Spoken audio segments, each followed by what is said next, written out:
Olive is an ostrich. She lives with her family in the outback. But Olive is very different. Olive's dad loves to run. Olive isn't a fast runner.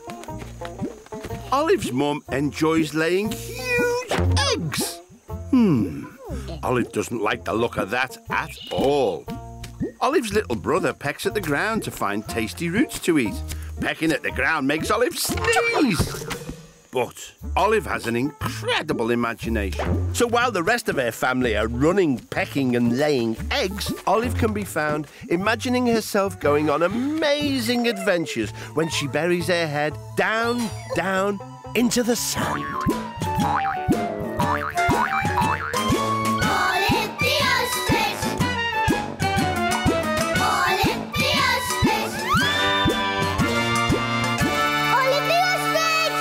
Until she popped up somewhere new. Olive was standing in a little village. The buildings were made entirely out of logs, and they nestled between tall green trees and snow-topped mountains. She was wearing a lovely woolly scarf. Okay, what a beautiful place. Just then, Olive heard a strange gurgling sound coming from behind one of the log cabins.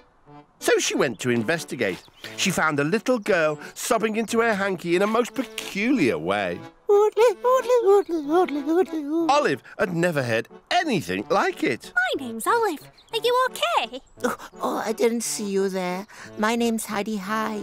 My family own the holiday camp here, and today we're holding our famous Swiss family yodeling concert to mark the first day of the ski season. Oh, big! How exciting! Oh, you don't understand. There isn't any snow. Tradition says if we don't have any snow on the first day of the ski season, we won't have any snow at all, and no skiers will come to visit. In the distance, Olive could see the beautiful snow-capped mountains, but in the village there was only the tiniest dusting of snow on the rooftops. She was about to start thinking of a way to help when she heard an announcement boom out over the loudspeakers. Heidi Hi, Heidi Hi, time for our last yodeling rehearsal. That's my mum. I'd better go and practice. Olive followed Heidi back to her family to find out what yodeling was. Then the hills erupted with sound as Heidi's family all burst into a strange song. Olive stood and listened. It was then she noticed that the dusting of snow on the rooftops had begun to quiver and shake. As Heidi and her mother hit a high note, the snow rolled off the roof and landed on the ground. Olive grinned. Yodelers? Loudspeakers and a snow-capped mountain? I think I may have an idea. Heidi, help me collect all the loudspeakers.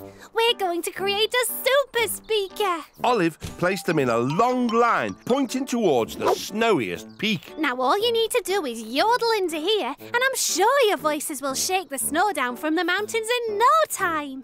Yodeloo, do you really think that'll work? Asked Heidi. There's only one way to find out. And with that, they burst into song. In the distance, the snow on the mountain tops began to quiver. It looked like it was dancing as it gently started to roll down the slopes towards the village. But even though they yodeled with all their might, the snow stopped short. Yodeloo will have to join in, Olive. We're just not loud enough. Said Olive as she cleared her throat and prepared to sing. They yodeled and yodeled, and the gathering crowds watched with delight as the snow tripped and danced its way gently into the village, covering the entire place with a thick blanket of snow. Oh, Olive, there's enough snow here to ski and sledge and build snowmen until springtime. Thank you. It was no problem. They all laughed, and as they did, Olive realised it was time to go. Typical Olive, daydreaming again, said her mum.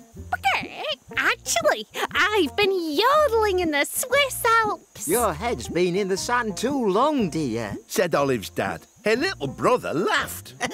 But Olive wasn't listening. She was already dreaming of her next big adventure.